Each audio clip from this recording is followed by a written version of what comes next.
ఈరోజు మనం ధ్యానం చేస్తున్న అంశం ఏంటంటే హౌ క్రిస్టియన్ షుడ్ థింక్. అంటే ఒక దేవుని కుమారులుగా కుమార్తెలుగా దేవుని పిల్లలైన వారు ఎలా ఆలోచించాలి, నీ ఆలోచనలు ఎలా ఉండాలి.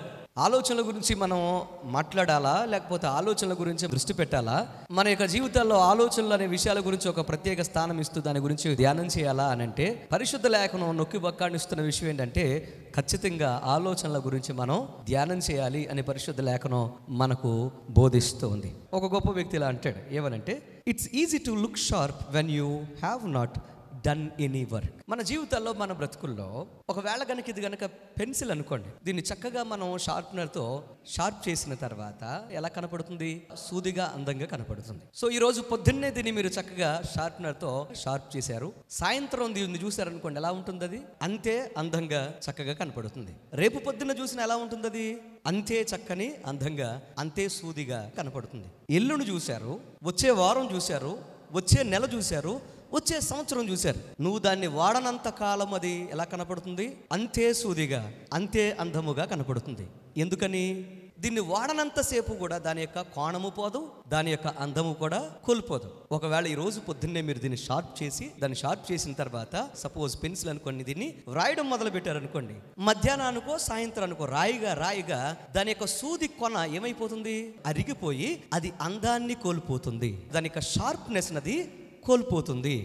ఒక వ్యక్తి తన జీవితంలో ప్రయోజనకరంగా మారాలి అనంటే దేవుడిచ్చే దీవెనలకు ఆశీర్వాదాలకు ఒక వ్యక్తి పాత్రుడవ్వాలి, పాత్రురాలు అవ్వాలి అనంటే ఆ వ్యక్తి వాడబడాలి, ఆ వ్యక్తి ఉపయోగపడాలి, కాలిపోవాలి, ఆ వ్యక్తి అరిగిపోవాలి. అరగకుండా, వాడబడకుండా, కాలబడకుండా ఒక వ్యక్తి తన జీవితంలో ప్రయోజనకరంగా మారలేడు. మన జీవితంలో మన బ్రతుకుల్లో మనము ఎంత షార్ప్గా కనపడతామన్నది కాదు, వాడబడనంతసేపు కూడా నువ్వు ముక్కు తేలినట్టుగా కనపడవచ్చు, కానీ వాడబడుతున్నప్పుడు నువ్వు ఏమవుతావో తెలుసా? నీ జీవితంలో ఒకవేళ నీ షార్ప్నెస్ను కోల్పోవచ్చు, కానీ నువ్వు ప్రయోజనాన్ని ఏం చేస్తావు? పొందుకుంటావు. కాలిపోని కొవ్వొత్తు ఎలాగైతే వెలిగవ్వలేదో, కాలిపోనంతసేపు కూడా అది కొవ్వొత్తులాగా అందంగా కనపడుతున్నా దానివల్ల ప్రయోజనము లేదు. మీరు కొంతమంది వ్యక్తుల యొక్క చేతులు మీరు చూస్తే ఆ వ్యక్తుల యొక్క చేతులు చాలా రఫ్గా ఉంటాయి. ఎందుకని అనంటే వారు ఎక్కువగా కష్టపడుతూ ఉంటారు గనుక, వారు కష్టపడడం వల్ల, చేతులను ఎక్కువగా ఉపయోగించడం వల్ల వారి యొక్క రూపాన్ని లేకపోతే స్వరూపాన్ని, మృదువైన స్వభావాన్ని కోల్పోతూ ఉంటాయి, కానీ ప్రయోజనకరము ఆ చేతులు. అట్ ద సేమ్ టైం జాగ్రత్త గుర్తుపెట్టుకోండి, మన జీవితాల్లో మన బ్రతుకుల్లో మనము ఎల్లప్పుడూ కూడా ఆలోచన చేయాలి అని దేవుని యొక్క ఉద్దేశం. మనం ఎలా ఉండాలి? ఎల్లప్పుడూ కూడా ఆలోచించాలని దేవుని ఉద్దేశం. పరిశుద్ధ లేఖనం చెప్తున్న విషయం ఏంటి తెలుసా? ఆలోచించకుండా, ఆలోచనలకు పని చెప్పని ఏ వ్యక్తి కూడా ప్రయోజనకరముగా మారలేడు. అందుకోసమే అపోస్తలుడైన పౌలు ఫిలిప్పీ సంఘానికి వ్రాస్తూ పరిశుద్ధాత్మ ప్రేరేపితుడై చెప్పమన్న మాట చెప్తున్నాడు. 2వ అధ్యాయము 5వ వచనంలో ఏమంటున్నాడు తెలుసా? Let this mind in you which was also in Christ Jesus అని అన్నాడు. క్రీస్తు యేసునకు కలుగున్న ఈ మనసును మీరు కూడా కలిగి ఉండండి. ఏ మనసు అనంటే అపోస్తలుడైన పౌలు అంటాడు, ఎలాంటి మనసు అంటే దేవునికున్న మనసు. ఎలాంటి మనసు అది? ప్రభువైన యేసుక్రీస్తుకున్న మనసును కలిగి ఉండండి అని అన్నాడు. ఇక్కడ వాక్యాన్ని మీరు జాగ్రత్తగా గమనిస్తే ఇంగ్లీష్ బైబిల్లో ఉన్న వివిధ రకాలైన ట్రాన్స్లేషన్స్ మనం చూస్తే మైండ్ అని వాడబడిన చోట కొన్ని చోట్ల థింకింగ్ అని వ్రాయబడుతుంటుంది. అంటే క్రీస్తు యేసునకున్న ఆలోచనలు మీరు కూడా కలిగి ఉండండి అనే అర్థము అక్కడ వచ్చేటట్లుగా వ్రాయబడింది. Mind is the source of thinking. So మన మనసే ఆలోచనలకు మూలము. మైండ్ ద్వారా మనం ఏం చేయగలుగుతాం? ఆలోచించగలుగుతాం. పరిశుద్ధ లేఖనం చెప్తున్న మాట ఏంటంటే క్రీస్తు యేసుకున్న మనసును మీరు కూడా కలిగి ఉండండి. అంటే దాని అర్థం ప్రభువైన యేసుక్రీస్తు ఎటువంటి ఆలోచనలు కలిగి ఉంటున్నాడో మీ జీవితంలో అటువంటి ఆలోచనలే మీరు కూడా కలిగి ఉండండి. ఎందుకు అలాగా బోధిస్తున్నాడు అని మనం గమనిస్తే, దేవుడు మనిషిని చేసినప్పుడు ఆయన రూపాన్ని ఇచ్చాడు, ఆయన స్వరూపం ఇచ్చాడు. రూపం ఎవరిది? మనిషి రూపం ఎవరిది? దేవునిది. స్వరూపం ఎవరిది? దేవునిది. రూపము దేవునిది, స్వరూపం దేవునిది. అట్ ద సేమ్ టైం దేవుడిచ్చిన ఇంకా గొప్ప భాగ్యం ఏంటంటే ఆయన ఊపిరిని ఊది మనిషిని జీవవాయువుగా మార్చాడు. అంటే జీవము ఆయన మనకిచ్చి మనల్ని జీవింపజేసి మనకు బ్రతుకునిచ్చాడు. రూపము దేవునిది, స్వరూపము దేవునిది, జీవము దేవునిది, రూపము దేవునిది. అందుకోసమే దేవుని యొక్క వాక్యం నొక్కి వక్కాణిస్తున్న మాట ఏంటి తెలుసా? ఏ రూపము ఎవరైతే ఇచ్చారో, ఏ స్వరూపము ఎవరైతే ఇచ్చారో, ఎవరైతే నీ జీవితంలో తన ఆత్మను, జీవాత్మను పెట్టాడో ఆయన మనసును నువ్వు కలిగి ఉండాలి అని దేవుడు ఆజ్ఞాపిస్తున్నాడు. ఎందుకు ఇంత నొక్కి ఒక్కాణించాల్సి వస్తుంది? రూపమైనదైనప్పుడు, స్వరూపమైనదైనప్పుడు, జీవమైనదైనప్పుడు ఎందుకు అంతగా ఆయన నొక్కి ఒక్కాణించాల్సి వస్తుందంటే, మనిషి జీవితంలో వినగూడనవి విన్నప్పుడు, చూడగూడనవి చూసినప్పుడు ఆలోచనలు చెడిపోతాయి, ఆలోచనలు పక్కదారి పడతాయి. సాతాను వచ్చి అన్నాడు, ఇది నిజమా అని అన్నాడు. ఇది నిజమా అని అనగానే మనిషి ఏం చేశాడు తెలుసా? దేవుని యొక్క దైవ ఆలోచనలతో ఆలోచించవలసిన వాడు మానవ ఆలోచనలతో ఎప్పుడైతే ఆలోచన చేశాడో, తన జీవితంలో ఇది నిజము కాదేమో అని అనుకొని ఏం చేశాడు తెలుసా? తినగూడన పను తినడానికి మనసులో ఆలోచన చేశాడు. ఏం చేశాడు? మనసులో ఆలోచన చేసి దాన్ని క్రియారూపంలో చేసి దాన్ని తిన్నాడు గనుక తన జీవితంలో వినగూడనది విని చెయ్యగూడన పని చేసి ఆజ్ఞ అతిక్రమము వల్ల పాపము తెచ్చుకొని దేవుడు అనుగ్రహించే కృపను కోల్పోయి దేవుని యొక్క సన్నిధిలో నుంచి నెట్టివేయబడ్డాడు, గెంటి వేయబడ్డాడు. అందుకోసమే దేవుడిచ్చిన మనసును కోల్పోయిన ఆ మనిషితో దేవుడు చెప్తున్నాడు ఏమని తెలుసా? నీ జీవితంలో, నీ బ్రతుకులో నీ ఆలోచనలకు పదును పెట్టి దాన్ని ఉపయోగించు. నీకు ఎంత మంచి ఆలోచన ఉన్నా, ఎంత మంచి క్రియేటివిటీ ఉన్నా, ఎంత మంచి టాలెంట్స్ ఉన్నా, నువ్వు ఉపయోగించబడకపోతే, నువ్వు కష్టపడకపోతే, నువ్వు పని చేయకపోతే నీ జీవితంలో అవన్నీ కూడా ఏం చేస్తుంది తెలుసా? వ్యర్థమే. నువ్వు కనపడతావు, చాలా షార్ప్గా కనపడతావు, నువ్వు కనపడతావు, చాలా అందంగా కనపడతావు, కానీ పని చేయనప్పుడు, నువ్వు వర్క్ చేయనప్పుడు, నీ జీవితంలో దాన్ని ప్రయోజనకరంగా మార్చుకోలేనప్పుడు నువ్వు ఏం చేసినా కానీ ఎలా కనపడినా అంత వ్యర్థమే. ఎక్కడ నువ్వు నీ జీవితంలో ప్రభువు కోసం ఉపయోగపడాలో, ఎక్కడ నీ జీవితంలో దేవుని కోసం మాట్లాడాలో, ఎక్కడ దేవుని ఆలోచనలు కలిగి ఉండాలో అలా నువ్వు కలిగి ఉండకపోతే నీ జీవితంలో చేసిందంతా కూడా వ్యర్థం అయిపోతుంది. అందుకోసమే నీ జీవితంలో దేవుడు ఒక శక్తినిచ్చాడు, నువ్వు మర్చిపోవద్దు. ఎవ్వరు ఏది చెప్తే గొర్రెలాగా దాన్ని పట్టుకొని తలలోపడం కాదు. దేవుడు మనకు విచక్షణ జ్ఞానం ఇచ్చాడు, దాని గురించి ఆలోచన చేయాలి, దాని గురించి మనం తరించి జాగ్రత్తగా మనం పరిశీలించి పరీక్షించాలి. అందుకోసమే దేవుడు అంటున్నాడు ద పవర్ ఆఫ్ థింకింగ్ అని అన్నాడు. పరిశుద్ధ లేఖనం చెప్తున్న మాట ఏంటి తెలుసా? The power of thinking. ఆలోచించగలిగిన శక్తిని దేవుడు మనిషికి ప్రసాదించాడు. ఇది నిజమా అనగానే అది నిజమో కాదో దేవుణ్ణి అడిగి, లేకపోతే దేవుడిచ్చిన జ్ఞానముతో ఆలోచించుంటే దరిద్రం పోయేదే. ఆలోచన సరిగా లేకపోవడం వల్ల మనిషి ఏమైపోయాడు? పశుప్రాయుడయ్యాడు. వాక్యాన్ని మీరు గమనిస్తే ద పవర్ ఆఫ్ థింకింగ్, ఆలోచించగలిగిన శక్తి మనిషిని జంతువు నుండి వేరు చేస్తుంది. ఏం చేస్తుంది? జంతువు నుండి వేరు చేస్తుంది. సైంటిస్టులు అంటారు హ్యూమన్ బీయింగ్స్ అనేవాళ్ళు అందరూ కూడా ఎలాంటి వారు తెలుసా? జంతువులు అంటారు. మ్యాన్ ఈజ్ ఏ యానిమల్ అని అంటారు. సైన్స్ ఏం చెప్తుంది చెప్పండి? Man is a animal. అంటే ఈ లోకంలో సైంటిస్టులు కావచ్చు, లేకపోతే మన జంతు శాస్త్రము కావచ్చు, జీవశాస్త్రం కావచ్చు, మనిషిని కూడా ఎలా చూస్తున్నారు? ఒక జంతువులాగానే చూస్తున్నారు. కానీ మనిషి జంతువు నుండి వేరుపడడానికి గల కారణం ఏంటి తెలుసా? దేవుడు మనిషికి ఏమిచ్చాడు? ఆలోచించగలిగిన శక్తినిచ్చాడు. What is right, what is wrong, ఏది నిజం, ఏది అబద్ధం, ఏది మంచి, ఏది చెడు, ఏది సత్యము, ఏది అసత్యము, ఏది పాపము, ఏది నీతి నిజాయితీ, ఏది సత్యము అనే విషయాన్ని ఆలోచించగలిగిన శక్తి ఎవరికి ఇచ్చాడు? దేవుడు మనిషికి ఇచ్చాడు. అందుకోసమే ప్రతి మనిషి తన జీవితంలో సరిగా ఆలోచించడం వల్ల పశువు నుంచి వేరు చేయబడ్డాడు. అంటే దీని అర్థం, ఒక మనిషి మంచిగా ఆలోచన చేస్తే ఏం జరుగుతుంది? ఆల్బర్ట్ ఐన్స్టీన్ ఒక గొప్ప శాస్త్రవేత్త, ఒక గొప్ప జ్ఞానవంతుడు, ఒక గొప్ప వ్యక్తి ఇలా అంటాడు. ఏమని తెలుసా? Albert Einstein, the world as we have created it is a process of our thinking, it cannot be changed without changing our thinking. చాలా బలమైన మాట, అద్భుతమైన మాట అన్నాడు. ఏమనంటే, ఈరోజు మనం మన జీవితంలో అనుభవిస్తున్న ఈ లోకమంతా కూడా, దేశాలు లేకపోతే ప్రపంచమంతా కూడా ఒకరోజు మనమో లేకపోతే మన యొక్క పితరులో వారి ఆలోచనల వల్ల నిర్మించబడింది. ఈ యొక్క ప్రపంచమంతా నిర్మిస్తున్న మన ఆలోచనల వల్ల నిర్మించబడుతుందంతా. అది కుటుంబం కావచ్చు, దేశం కావచ్చు, లేకపోతే నీ వ్యక్తిగత జీవితం కావచ్చు. నిర్మించిన ప్రతీదీ కూడా నీ ఆలోచనే. మీకు అర్థమైందా? ఇంకా మీకు బాగా అర్థం అవడానికి చెప్తున్నాను. ఈరోజు పొద్దున్నే లేవగానే మీకు బెడ్ మీద అనిపించింది ఆదివారం అని అనిపించగానే మీరు అనుకున్నారు ఆదివారం దేవుని మందిరానికి వెళ్ళాలని. గబగబా మీరు తయారయ్యి వీలైతే టిఫిన్ చేసుకొని, లేకపోతే బయట నుంచి అయినా తెప్పించుకొని పిల్లల్ని సిద్ధం చేసి మీరు స్నానాలు చేయించుకొని పరిశుద్ధంగా తయారై చక్కగా దేవుని యొక్క సన్నిధికి మీరు వచ్చారు. ఎక్కడ పుట్టింది అది? మీరు బెడ్ మీద పడుకొని లేవగానే ఆలోచన వచ్చింది దేవుని మందిరానికి వెళ్ళాలని. ఆలోచన రాగానే మీరు ఏం చేశారు? వెంటనే తయారై మీ పిల్లల్ని తీసుకుని ఎక్కడికి వచ్చారు? దేవుని మందిరానికి వచ్చారంటే ఆలోచన మంచిగా ఉంది గనక మంచి నిర్మాణాత్మకమైన ఆలోచన తీసుకొని ఒక చక్కని పని మీరు చేయగలిగారు. దేవుని మందిరానికి వచ్చి ప్రయోజనకరమైన పని చేస్తున్నారు. మీరు ఉదయాన్నే లేవగానే నీకు అనిపించింది కొక్కరొక్కో అని సౌండ్ వినపడింది.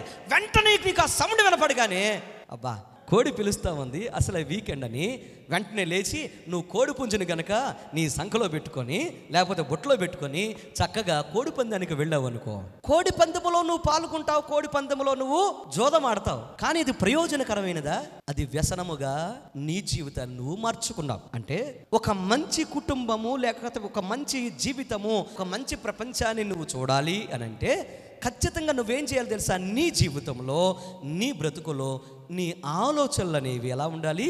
నిర్మాణాత్మకముగా ఉండాలి అని అన్నాడు. అందుకోసం అంటాడు ఈ లోకములో నీ జీవితంలో నువ్వు చూస్తున్నదంతా కూడా, జీవిస్తున్నంతా కూడా నీ యొక్క ఆలోచనే అని నువ్వు గుర్తుపెట్టుకోవాలి. నీ ఆలోచనల వల్ల, నీ తలంపుల వల్ల నువ్వేం నిర్మించావు? చక్కని సమాజాన్ని, సంఘాన్ని, అలాగే కుటుంబాన్ని నిర్మించావు. అలాగే నీవు సంఘాన్ని కానీ, సమాజాన్ని కానీ, కుటుంబాన్ని కానీ, నీ వ్యక్తిగత జీవితాన్ని కానీ, నీ దేశ గతిని కానీ నువ్వు మార్చాలి అని అంటే నువ్వేం చేయాలి తెలుసా? ముందుగా వారిని మార్చాలో, ప్రజలను మార్చాలో అని ప్రయత్నం చేయకుండా నువ్వేం చేయాలి తెలుసా? ఆలోచన విధానాన్ని మార్చు. ఆటోమేటిక్గా నువ్వు చూస్తున్న ప్రపంచము, నీ కుటుంబము, నీ యొక్క జీవితం అంతా మారిపోతుంది అని అన్నాడు. నీ ఆలోచన విధానం మార్చిన రోజున అంతా మారిపోతుంది.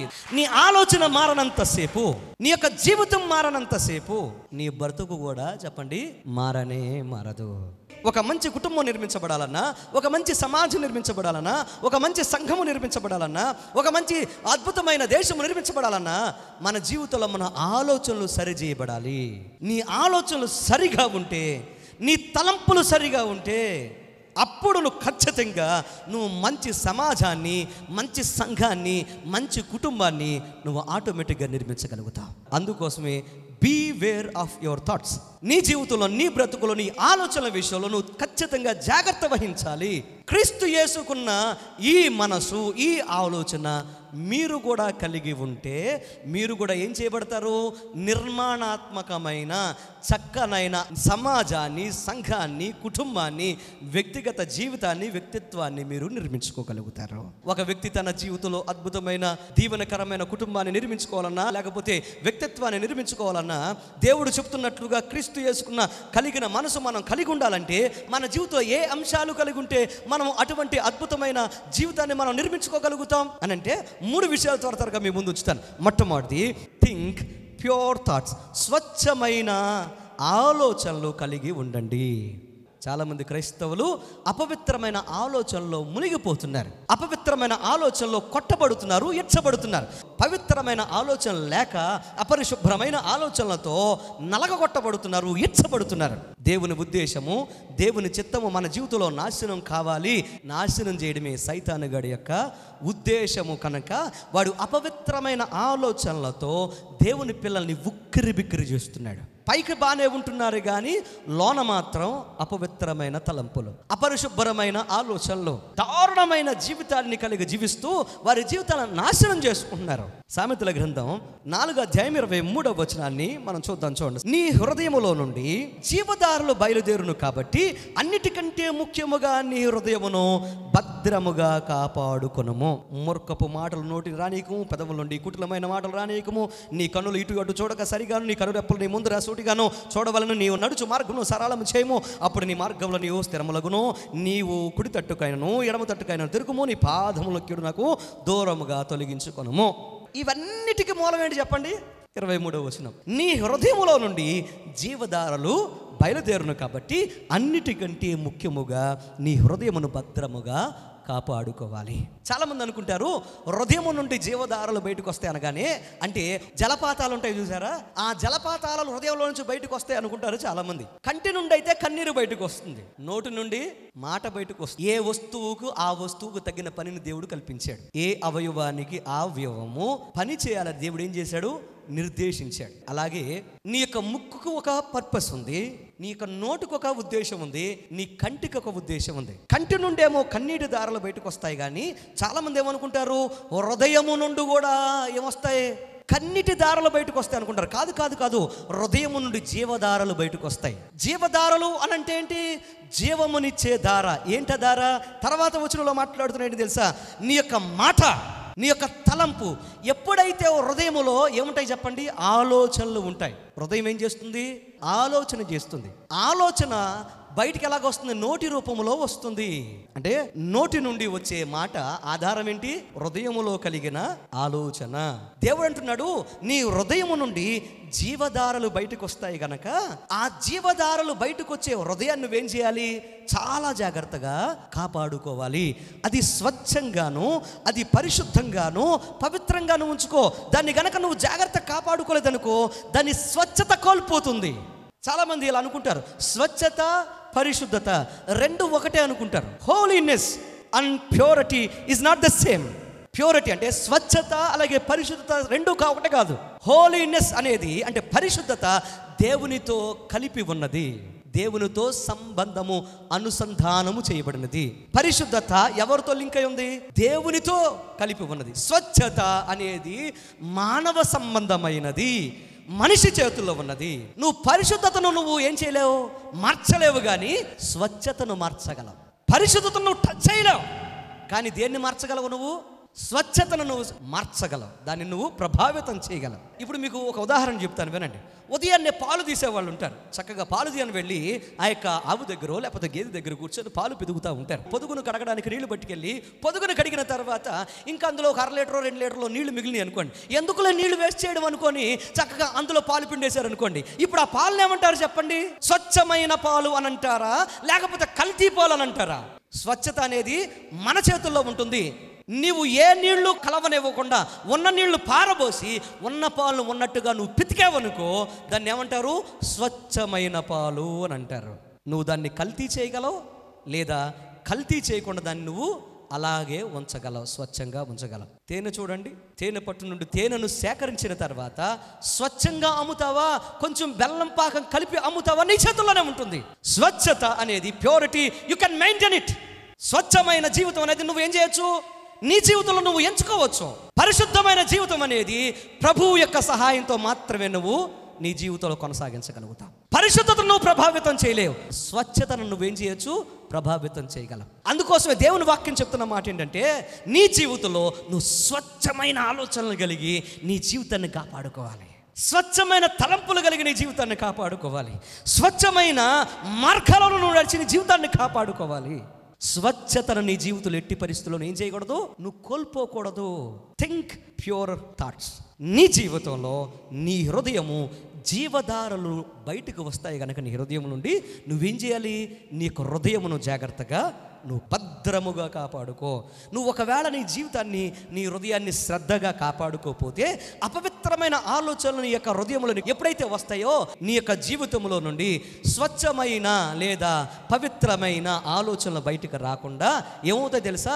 జీవధారలు, జీవ ఆధారమైన మాటలు రావాల్సిన, తలంపులు రావాల్సిన నీ హృదయంలో నుండి అపవిత్రమైన, అపరిశుభ్రమైన, ఈ లోక సంబంధమైన ఆలోచనలు బయటకు వచ్చి నీ జీవితాన్ని, నీ బ్రతుకును, నీ యొక్క కుటుంబాన్ని, నీ వ్యవసాయ, వ్యాపార, ఉద్యోగాలను అన్నిటినీ కలుషితం చేస్తుంది. అందుకోసమే జీవితంలో మనం ఏం కలిగి ఉండాలి? స్వచ్ఛమైన ఆలోచనలు కలిగి ఉండాలి. రెండవది, ఒక వ్యక్తి తన జీవితంలో, తన బ్రతుకుల్లో దేవుడు చెప్పినట్లుగా క్రీస్తు యేసు కలిగిన ఆలోచనలు కలిగి దీవెనకరంగా ఒక వ్యక్తి ఉండాలంటే, రెండవది మన జీవితంలో ఏం కలిగి ఉండాలంటే సానుకూల ఆలోచనలు కలిగి ఉండాలి. Think positive thoughts. సానుకూల ఆలోచనలు కలిగి ఉండాలి. ఎప్పుడైనా విన్నారు ఈ మాట? Positive thinking. పాజిటివ్ థింకింగ్ అనేది ప్రపంచవ్యాప్తంగా ఇప్పుడు కాదు, మన తాతల ముత్తాతల దగ్గర నుండి అనేక మంది థింక్ పాజిటివ్ థింకింగ్ గురించి మాట్లాడుతున్నారు. మన తాతల ముత్తాతల నుండి కొన్ని వందల వేల, మేబీ లక్షలు కూడా కావచ్చు, పుస్తకాలు వ్రాయబడినాయి. ఏమని తెలుసా? You can win. నువ్వు గెలవగలవు. విజయానికి 7 మెట్లు, విజయానికి 3 మెట్లు, విజయానికి 12 మెట్లు నువ్వు చేయగలవు. నువ్వు సాధించగలవు.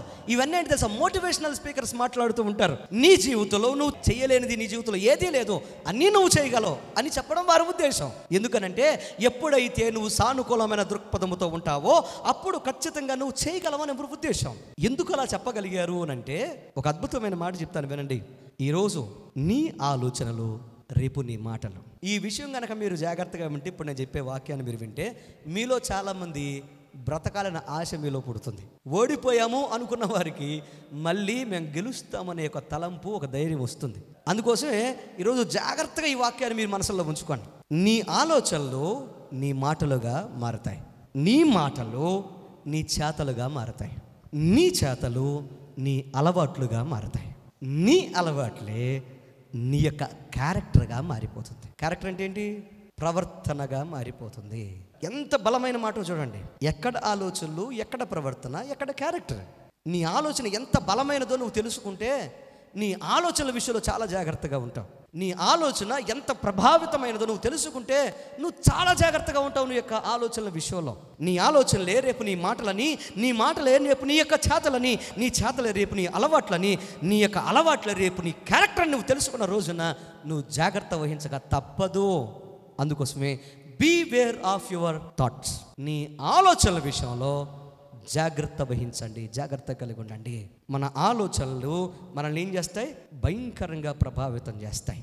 మార్కు సువార్త 2వ అధ్యాయము 8వ వచనం. వారు తమలో తాము ఇలాగున ఆలోచించుకొనుట యేసు వెంటనే తన ఆత్మలో తెలుసుకొని, మీరెలాంటి సంగతులు మీ హృదయములో ఎందుకు ఆలోచించుకొనుచున్నారు అని ప్రశ్నించారు. వాక్యాన్ని మీరు గమనిస్తే యేసు ప్రభు వారు ఒక అద్భుత కార్యం చేశారు. ఏ కార్యం చేశారు అని అంటే, ఆయన ఒక ఇంటిలో ఉండగా అక్కడ ఇల్లంతా కూడా ఏమైపోయింది తెలుసా? ప్రజల చేత నింపబడింది. ఆ చుట్టుపక్కలంతా ప్రజలు నిండిపోయారు. ఇంటిలోనికి రావడానికి కూడా అవకాశం లేనంత ప్రజలు యేసు ప్రభును ముట్టుకోవాలనో, తాకాలనో, ఆయన చేత స్వస్థపడాలనో ఆశతో వచ్చారు. ఈ లోపల ఒక వ్యక్తి పక్షవాయువు రోగంతో ఉన్నాడు. అతన్ని ఏదో రకంగా యేసు ప్రభు చేత అతన్ని ఏం చేయాలి? స్వస్థపడేటట్లుగా యేసు ప్రభు దగ్గరికి తీసుకువెళ్ళాలనే ఉద్దేశంతో ఒక 4 వ్యక్తులు ఆశతో ఏం చేశారు తెలుసా? ఉన్న ఇంటి దగ్గరికి తీసుకొచ్చారు కానీ యేసు ప్రభు దగ్గరికి తీసుకురాలేకపోయారు. ఎందుకని? ప్రజలు విపరీతంగా ఉన్నారు, వెళ్ళడానికి ఖాళీ లేదు. అప్పుడు ఏం చేశారు? వెనకడుగు వేయకుండా యజమానితో మాట్లాడి పైకప్పు నిప్పి ఏం చేశారు? కిందకి ఆ మంచం మీద ఉన్నవాడిని మంచముతో సహా యేసు ప్రభు దగ్గరికి దింపారు. ఎప్పుడైతే యేసు ప్రభు దగ్గరకు మంచముతో సహా రోగిని దింపారో, పక్షవాయువు రోగంతో ఉన్నవాడిని, యేసు ప్రభు ఆ మంచం మీద ఉన్న రోగిని చూసి అంటున్నాడు ఏమని తెలుసా? పై వారికి ఉన్న విశ్వాసాన్ని చూసి మంచం మీద ఉన్నవాడిని చూసి అలా అంటున్నాడు, కుమారుడా నీ పాపములు క్షమించబడ్డాయి, నీ పరుపెత్తుకొని నువ్వు నడువు అని అనగానే, ఎప్పుడైతే ఆ మాటలు చెప్పాడో యేసు ప్రభు వెంటనే లేచి పరుపెత్తుకొని మంచము నుండి దిగి ఏం చేస్తున్నాడు తెలుసా? వ్యక్తి నడుస్తూ ఉంటే అందరూ సంతోషిస్తూ ఉండగా ఇంకొంతమంది ఏం చేస్తున్నారు తెలుసా? ఇదేంటి, పాపాలను క్షమిస్తాడా? పాపాలను క్షమించడానికి ఎవరిచ్చారు ఈయనకి అధికారం? అక్కడ కొంతమంది ఆలోచన చేస్తున్నారు, పాపాలను క్షమించడానికి ఈయనెవరు అని పాప సంబంధమైన పాపం మీద ఉన్న అధికారం గురించి ఆలోచన చేస్తున్నారు. కానీ లేకపోతే వారు అక్కడున్న కట్టుబాట్ల గురించి, లేకపోతే వారికి ఉన్న హోదాల గురించి ఆలోచన చేస్తున్నారు. కానీ ఒక వ్యక్తి పాపాలని క్షమించి పాపము నుండి ఒక వ్యక్తిని విమోచించి నడిపించగలుగుతున్నాడంటే దేవునికి తప్ప పాపము మీద అధికారము లేదు. అంటే ఎదురుగా నిలబడిన వాడు దేవుని కుమారుడు, దేవుడై ఉన్నాడని వారు ఆలోచించకుండా, పాజిటివ్గా సానుకూలంగా ఆలోచించకుండా ఏం చేస్తున్నారు తెలుసా? నెగటివ్గా ఆలోచించడం మొదలుపెట్టారు. అసలు ఎందుకు ఈయన క్షమించాడు, ఎందుకు ఈయన బాగు చేశాడు, ఎందుకు ఈయన స్వస్థపరిచాడు? వీళ్ళ ప్రాబ్లం ఏంటి చెప్పనా? అసలు బాగు చేయకపోయినా పర్లేదు కానీ పాపాలను మాత్రం ఏం చేయొద్దు, క్షమించకూడదు. వీళ్ళ ఇబ్బంది ఏంటంటే పాపాలను క్షమించకూడదు అంతే. వాడిని బాగు చేయకపోయినా, వాడిని అలాగా రోగంతో నిలిపేసిన, ఆ రోగంతో వాడిని అలాగా ఆడి కర్మ కుదిలేసిన పర్లా, పొరపాటును కూడా ఏం చేయకూడదు, బాగు చేయకూడదు. వ్యక్తి బాగుపడ్డాడు, స్వస్థపడ్డాడని ఆనందించడం మానేసి ఏం చేస్తున్నారు? విమర్శ చేయడం మొదలు పెడుతున్నారు, అందులో లోపాలు వెతకడం మొదలు పెడుతున్నారు. అందుకోసమే ఆత్మలో తెలుసుకున్న యేసుప్రభు అన్నారు, ఎందుకు మీరు అలా ఆలోచన చేస్తున్నారు? Why are you thinking like this? Think positively. మీ జీవితంలో సానుకూలంగా ఆలోచన చేయండి. దేవుని కుమారుడికే పాపముల మీద అధికారం ఉందని మీకు తెలియదా? అంటే ఇప్పుడు మీకు అర్థం కావడం లేదా? మీ ముందు నిలబడిన వాడు దేవుని కుమారుడు దేవుడు అని మీకు అర్థం కావడం లేదా? థింక్ పాజిటివ్లే. మీ జీవితంలో మీరు సానుకూలంగా ఆలోచించినంత సేపు కూడా దైవత్వాన్ని మీరు గుర్తించలేరు, దేవుని అధికారాన్ని మీరు గుర్తించలేరు, దేవుని అభిషేకాన్ని మీరు గుర్తించలేరు, దేవుని కార్యాలను మీరు గుర్తించలేరు, దేవుడు చేసిన అద్భుతాలు గుర్తించలేరు, దేవుడు చేసిన మహిమను మీరు చూడలేరు. నీ జీవితంలో ఎప్పుడైతే నెగటివ్గా ఆలోచన చేస్తూ ఉంటావో, నువ్వు ప్రతికూలమైన ఆలోచనలు నీలో ఉన్నంత సేపు కూడా దైవికమైన ఆలోచనలు కలిగి నువ్వు ముందుకు నడవలే. లక్షల మంది, కోట్ల మంది ఈ లోకంలో ప్రజలు, అలాగే దేవుని ఎరిగిన క్రైస్తవులు, క్రీస్తుని ఎరిగిన వారు సహితము ఈ లోకంలో ప్రతికూల ఆలోచనలతో ప్రతిదినము పోరాడుతున్నారు. అందులో నీవున్నావా? అందులో నీవు కూడా సతమతం అవుతున్నావా? ప్రతికూల ఆలోచనలతో ఎల్లప్పుడూ కూడా మా వల్ల అవుతుందా, ఇదేంటి ఇలాగా, అదేంటి అలాగా, నేను బ్రతుకుతానా, నేను జీవిస్తానా అని అనుకుంటున్నావా? ప్రతికూల ఆలోచనల జీవితం నాశనం చేస్తుంది. నీ జీవితాన్ని సర్వనాశనం చేసి నీకు అతిగతి లేకుండా చేస్తుంది. కానీ సానుకూల దృక్పథము, దైవికమైన ఆలోచన నిన్ను బ్రతికింపజేసి అనేక మందికి ప్రయోజనకరంగా మారుస్తుంది. నేను ఒక సూత్రాన్ని చెప్తాను, వినండి. Negative thinking plus God's help is equal to positive thinking. అంటే ప్రతికూల ఆలోచనలు ప్లస్ ప్రభువు సహాయము ఈజ్ ఈక్వల్ టు సానుకూల ఆలోచనలు, సానుకూల దృక్పథము, సానుకూల ఆశీర్వాదాలు. ఈ సూత్రాన్ని జీవితంలో పాటించండి.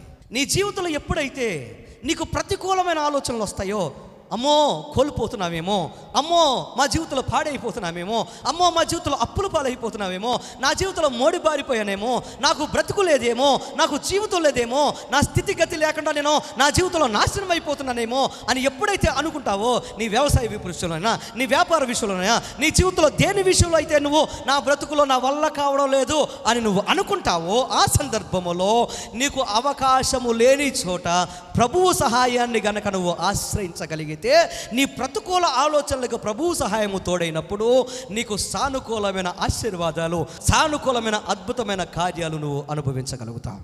అది దేవుడు చేసే అద్భుతం. నిర్గమాకాండము 5వ అధ్యాయం 12వ వచనం. మోషేని పిలిచి ఏమంటున్నారు తెలుసా? సాక్షాత్తు దేవుడు అన్నాడు, మోషే నా ప్రజలు నలిగిపోవడం నేను చూస్తున్నాను, వెళ్ళి వారిని విడిపించు, వారికి నువ్వు నాయకుడుగా ఉండు. ఎప్పుడైతే చెప్తున్నారో వెంటనే దేవునితో మోషే అంటున్నాడు, దేవా నువ్వు నాతో మాట్లాడుతున్నావు కానీ నేను సమర్థుడిని కాదు, నా వల్ల కాదు, నా మాట వారు వినరు, నేను మాట నేర్పరిని కాదు, నాకు ఎంత మాత్రం కూడా పాజిటివ్ ఆలోచనలు కానీ లేకపోతే నా యొక్క శక్తి కానీ బలము కానీ నాలోకి లేదు, నాకు ఏమాత్రం కూడా టాలెంట్ లేదు, నేను ఏమీ చేయలేను, నా జీవితంలో ఉన్నదంతా కూడా నిరాశ, నిస్పృహ, నెగిటివ్ థింకింగ్ మాత్రమే, నెగిటివ్ థాట్స్ మాత్రమే, నేనేం చేయగలను? చూడు నేను ఎలా ఉన్నాను, నేను వచ్చి ఏం చేస్తున్నాను, గొర్రెలు కాచుకుంటున్నాను, నేను ఎలా ఉన్నాను చూడు, ఒంటరిగా ఈ యొక్క పర్వతాల మీద ఉన్నాను, నేను ఎలాగ నాయకుడిని అవుతాను, నా వల్ల కాదు, నాలో ఏమీ లేదు అని అంటూ ఉంటే, ఎప్పుడైతే తనలో ఉన్న నెగటివ్ థాట్స్ని, నెగటివ్ ఆలోచనల్ని, తన జీవితంలో నెగటివ్ థింకింగ్ని దేవుని ముందు పెట్టాడో, అప్పుడు దేవుడు ఏమన్నాడు తెలుసా? I can help you, I will be with you. ఎప్పుడైతే తన జీవితంలో నెగటివ్గా మాట్లాడాడో, కాదు, లేదు, వల్ల కాదు అంటూ వచ్చాడో, అప్పుడు అన్న మాటల్లా నా వల్ల కాదు, నేను మాట నేర్పరిని కాదు అన్నప్పుడల్లా దేవుడు ఏమన్నాడు తెలుసా? భయపడొద్దు, నేను నీకు తోడుగా ఉన్నాను. ఎప్పుడైతే నేను నీకు తోడుగా ఉన్నానో, నిన్ను విడిచిపెట్టను అన్నాడో, రిజల్ట్ ఏంటి తెలుసా? జరిగిన అద్భుతం ఏంటి తెలుసా? మోషే నెగటివ్ థింకింగ్లో నుండి పాజిటివ్ యాటిట్యూడ్తో అద్భుతమైన నాయకుడిగా ప్రపంచానికి పరిచయం అయ్యాడు. దేవునికి స్తోత్రం చెప్పండి, హల్లెలూయా. నీ జీవితంలో నీ యొక్క నెగటివ్ థాట్స్ ఎప్పుడైతే దేవునికి అప్పచెప్పి దేవుని సహాయాన్ని పొందుకుంటావో, నీ జీవితంలో సానుకూల కార్యాలు జరగడం ప్రారంభిస్తాయి. ఇక్కడ అయిపోయింది, ఇక్కడ ఏం పండుద్ది అనుకున్న చోట పంటను నువ్వు చూస్తావు, నాకు సహాయం లేదు అనుకున్న చోట దేవుని సహాయం నువ్వు చూడగలుగుతావు. నా బ్రతుకులో నాకు రోగం తగ్గదు, నాకు ఏ డాక్టర్ దగ్గరికి వెళ్ళినా నాకు స్వస్థత కలగట్లేదు అనుకున్న చోట నీకు దైవిక స్వస్థత దేవుడు ఇవ్వడం నువ్వు చూస్తావు. దేవుని సహాయముతో అద్భుతాలు చూశారు అనేక మంది. సామెతల గ్రంథం 17వ అధ్యాయము 22వ వచనాన్ని మనం చదవగలిగితే, సంతోషం గల మనసు ఆరోగ్యముకు కారణము, నలిగిన మనసు ఎముకలను ఎండిపోజేయును. If you have positive thoughts, if you have positive thinking, if you believe in God, if you receive the help from God, నీ జీవితంలో, నీ బ్రతుకులో వచ్చే అద్భుతం ఏంటి తెలుసా? నీ జీవితంలో ఆనందకరమైన మనసును కలిగి ఆనందకరమైన సంతోషకరమైన జీవితాన్ని నువ్వు జీవించగలుగుతావు. సంతోషకరమైన మనసుతో నువ్వు ఆరోగ్యాన్ని పొందుకుంటావు. ఒకవేళ నీ యొక్క నెగిటివ్ థాట్స్తో, ప్రతికూలమైన ఆలోచనతో, ప్రతికూలమైన తలంపులతో జీవించావనుకో, నీ యొక్క ఎముకలు ఏం చేస్తాయి తెలుసా? నిన్ను ఆ ప్రతికూలమైన ఆలోచనలు నీ మనసును నలగగొట్టి ఆ మనసు నీ జీవితంలో ప్రతికూలమైన ఆలోచనలు ఇంకా రెట్టింపుగా ఆలోచించేటట్టు చేసి నీ ఎముకలను సైతం విరిచేటట్లుగా, ఎండిపోయేటట్లుగా చేసేస్తుంది నీ మనసు. ఆలోచనలు ఆపుదామన్నా ఆపలేవు, నీ వల్ల కాదు. నీ యొక్క తలంపులు నీ కంట్రోల్లో పెట్టుకోవాలనుకున్నా పెట్టుకోలేవు. ఆలోచించి ఏమైపోతారు తెలుసా? బలహీనుల ఎముకలు ఎండిపోయి చచ్చిపోతారు. తమ్ముళ్ళు, చెల్లెళ్ళు, జాగ్రత్తగా వినండి. జీవితంలో ఎప్పుడు మనకు ఎలా ఉండాలి? పాజిటివ్ యాటిట్యూడ్తో ఉండాలి. పాజిటివ్ థాట్స్తో మనం ముందుకు నడవాలి.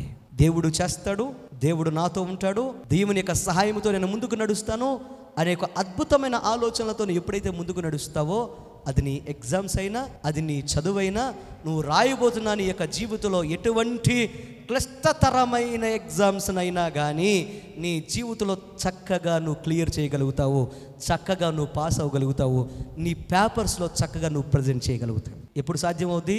నీ చదువులో, నీ ఉద్యోగంలో దేవుని సహాయము నీకు తోడుగా ఉందనే నిరీక్షణ నీలోకి వచ్చినప్పుడు. ప్రపంచానికి పరిచయమైన ఒక వ్యక్తిని గురించి చెప్తాను. 1871 సంవత్సరంలో తన యొక్క వైద్య విద్యను పూర్తి చేస్తూ మాంట్రియల్ జనరల్ హాస్పిటల్లో మెడికల్ స్టూడెంట్గా ఉన్న ఒక యువకుడు ఇలా ఆలోచించడం మొదలుపెట్టాడు. 1871 సంవత్సరంలో, అయ్యో నా యొక్క పరీక్షల దగ్గర వచ్చేస్తున్నాయి, ఎలా పాస్ అవుతాను? ఒకవేళ పాస్ అయ్యాను అనుకో, నా జీవితంలో కోర్స్ పూర్తి అయిపోతుంది. నేను కోర్స్ పూర్తి అయిపోయిన తర్వాత, ఈ చదువు పూర్తి అయిపోయిన తర్వాత నేను ఏం చేయాలి?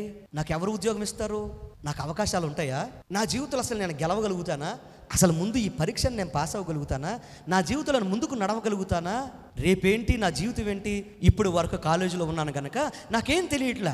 రేపొద్దున్న ఈ చదువును ముగించుకొని బయటికి వెళ్ళిన తర్వాత నాకు ఆధారం ఏంటి అని ఆలోచన చేస్తూ చింతిస్తూ జీవితంలో డిప్రెషన్కి వెళ్ళిపోయాడు. ఈరోజు చదువుకున్న వారి జీవితాలు ఇలాగే ఉంటుంది.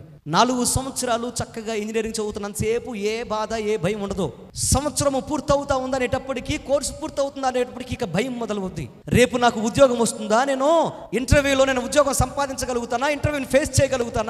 నా కమ్యూనికేషన్ స్కిల్స్ సరిపోతాయా? నా జీవితంలో, నా బ్రతుకులో నా యొక్క భవిష్యత్తు ఏంటి?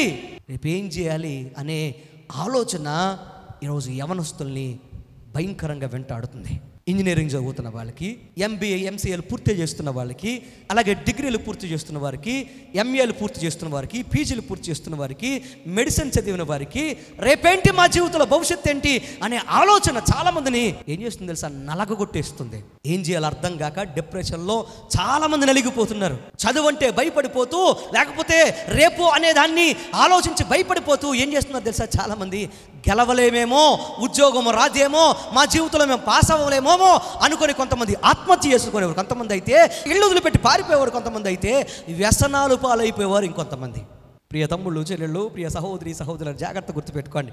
నీ జీవితంలో, నీ బ్రతుకులో ఒకవేళ ఎలాంటి ఆలోచనలు కలిగి ఉంటే ఈ మాట జాగ్రత్తగా వినండి. ప్రభువు నీకు తోడుగా ఉంటే నీ జీవితంలో ప్రభువే సమస్తము నీ భవిష్యత్తును చక్కదిద్దుతాడు. నీవు ఆయన చేతుల్లో నీ యొక్క చేయిని పెట్టగలిగితే ఆయనే సమస్తం చూసుకుంటాడు. ఆయన డిప్రెషన్లో ఉన్నప్పుడు, బాధలో ఉన్నప్పుడు, కంగారులో ఉన్నప్పుడు ఒక అద్భుతమైన వ్యక్తి చెప్పిన మాటలను చదివాడు. థామస్ కార్లైల్ అనే ఒక అద్భుతమైన వ్యక్తి చెప్పిన మాటలు చదివాడు. ఏమని తెలుసా? దూరంగా మసకగా ఉండే దాన్ని చూడడం మనం చేయవలసిన ముఖ్య పని కాదు, చేతికందే దూరములో స్పష్టముగా కనిపించే దానిని చేపట్టడమే మన కర్తవ్యము. ఈ మాటలు అతన్ని చాలా ప్రభావితం చేసినాయి. రేపు ఏమవుతుందో, నాకు అవకాశాలు ఉంటాయో లేదో అని కంగారు పడుతున్నప్పుడు తన జీవితంలో దేవుడు గుర్తు చేశాడు. ఏమని తెలుసా? నీవు అస్పష్టమైన జీవితాన్ని చూసి, లేకపోతే కనబడని దాన్ని చూసి ఎందుకు కంగారు పడతావు? అంది వచ్చిన అవకాశాన్ని పట్టుకొని ముందుకు కదులు. నీకు ఏది ఈ రోజు అవకాశం ఉంటుందో దాన్ని పట్టుకో, ముందుకు కదులు. లేకపోతే చేతికి అందే పరిస్థితుల్లో ఏ అవకాశం ఉంటుందో, నీకు అవకాశం ఉన్న చోట దాన్ని పట్టుకొని ముందుకు కదిలితే ఆ తర్వాత నీకు దేవుడు ఆటోమేటిక్గా ఇంకా ఉన్నతమైన అవకాశాలు ఇస్తాడు అనే విషయం ఎప్పుడైతే తనకు అర్థమైందో వెంటనే ఏం చేశాడు తెలుసా? తనకు చేతికి అందిన చిన్న చిన్న అవకాశాలను వినియోగించుకొని జీవితాన్ని ముందుకు కొనసాగించాడు. ఎప్పుడైతే ప్రతి అవకాశాన్ని, చిన్న అవకాశాన్ని కూడా వినియోగించుకొని తన జీవితంలో పని చేయడం ప్రారంభించాడో, తన జీవితంలో ముందుకు సాగడం ప్రారంభించాడో, తన జీవితంలో అనేకమైన అవార్డులు, రివార్డులు తన యొక్క పాదాల దగ్గరికి వచ్చి పడినాయి. ప్రపంచ ప్రఖ్యాతి పొందిన Johns Hopkins school of medicine అనే అద్భుతమైన ఒక సంస్థను ఏర్పాటు చేశాడు ఈ వ్యక్తి. రెండవది, ఆక్స్ఫర్డ్లో రీజియన్ ప్రొఫెసర్ ఆఫ్ మెడిసిన్గా ఇతడు ప్రఖ్యాతి పొందాడు. అలాగే బ్రిటిష్ సామ్రాజ్యంలో డాక్టర్లకు ఇవ్వబడే అతి పెద్ద గౌరవమైన సర్ అనే బిరుదును ఇంగ్లాండ్ యొక్క రాజు చేత పొందుకున్నాడు. ఒకప్పుడు కృంగిపోయిన వాడు, ఒకప్పుడు నెగిటివ్ థాట్స్తో నేను గెలవగలుగుతానా, నా భవిష్యత్తు ఏంటి, నేను ఏం చేయగలుగుతాను, నేను లైఫ్లో సక్సెస్ అవుతానా లేదా అని ఆలోచించిన వాడు తన జీవితంలో, తన బ్రతుకులో ఇటువంటి అద్భుతమైన పురస్కారాలు పొందుకొని ఒకానొక సందర్భంలో విద్యార్థులను ఉద్దేశిస్తూ, అలాగే ప్రపంచ అభిమానులను ఉద్దేశిస్తూ ఇలా అన్నాడు. ఏమని తెలుసా?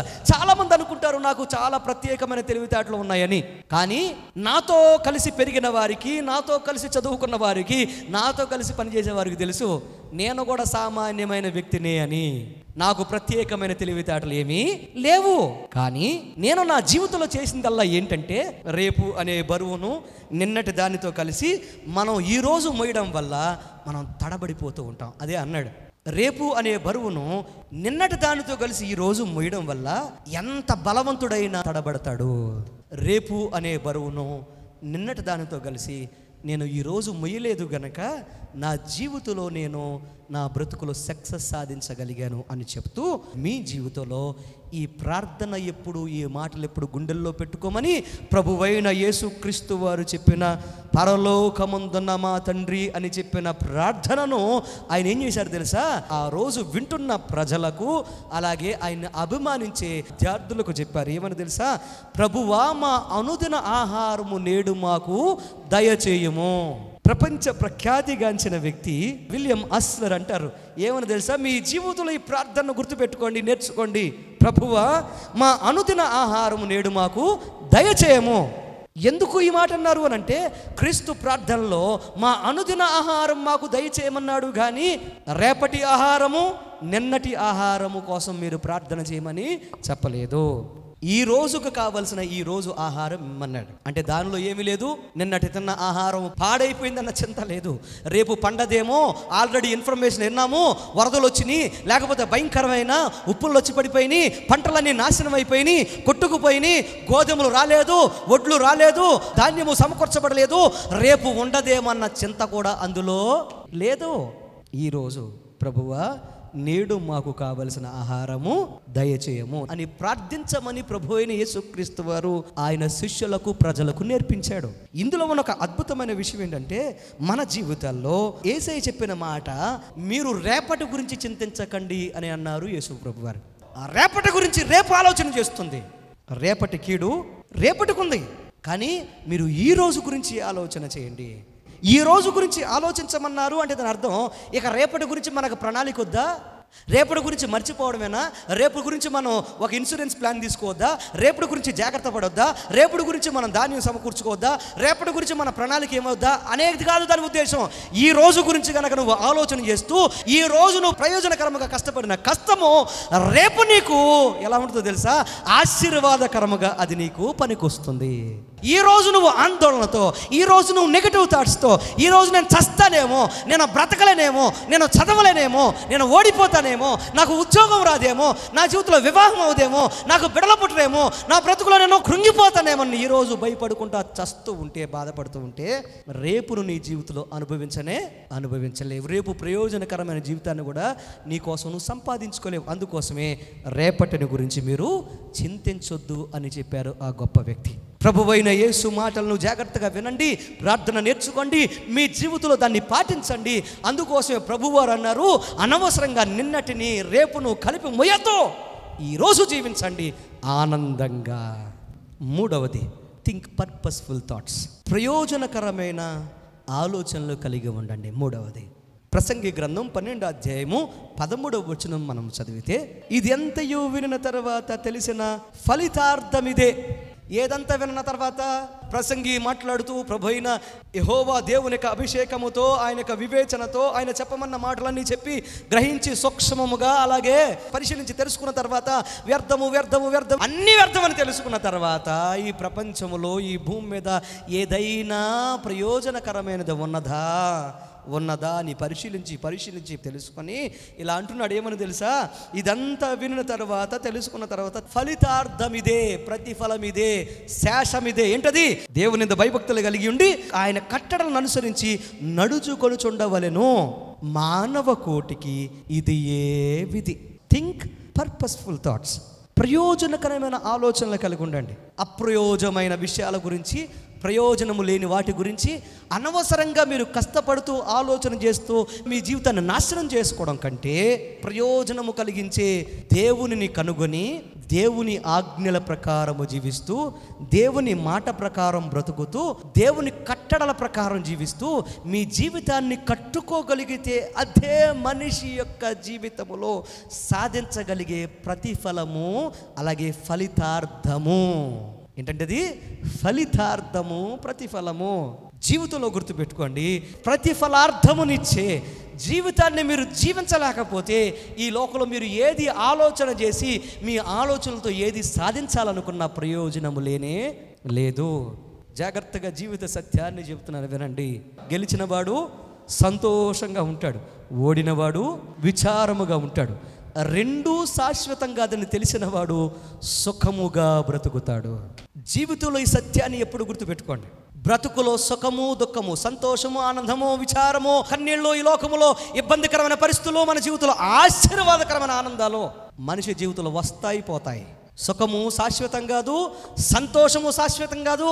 అలాగని దుఃఖము, కన్నీళ్ళు, కృంగిపోయిన అనుభవాలు, అప్పులు, ఆవేదనలు కూడా శాశ్వతము కానే కాదు. గెలిచామని తొందరపడవసరం లేదు, అతిశయపడవసరం లేదు. ఓడామని విచారపడవసరం లేదు. రెండూ కూడా శాశ్వతం కాదు.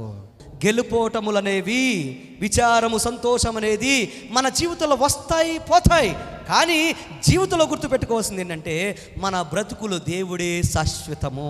ఆ దేవుని పాదాలు పట్టుకొని ఆ దేవుని యొక్క సన్నిధిని మనం చేరుకోగలిగితే, ఆయన తెలుసుకొని ఆయనకు సాక్షిగా బ్రతకగలిగితే ఆయనే మన జీవితంలో శాశ్వతంగా ఉంటాడు. గెలుపు వచ్చినప్పుడు ప్రజలు ఉంటారు, లేకపోతే గెలుపు వచ్చినప్పుడు అందరూ ఉంటారు. అన్ని కోల్పోయినప్పుడు, ఓడిపోయినప్పుడు అందరూ విడిచిపెడతారు. కానీ నిన్ను విడిచిపెట్టిన వాడు, నీతో ఉండేవాడు నా యేసు మాత్రమే. చెప్పండి కూడా దేవుని నామాన్ని కనపరచు.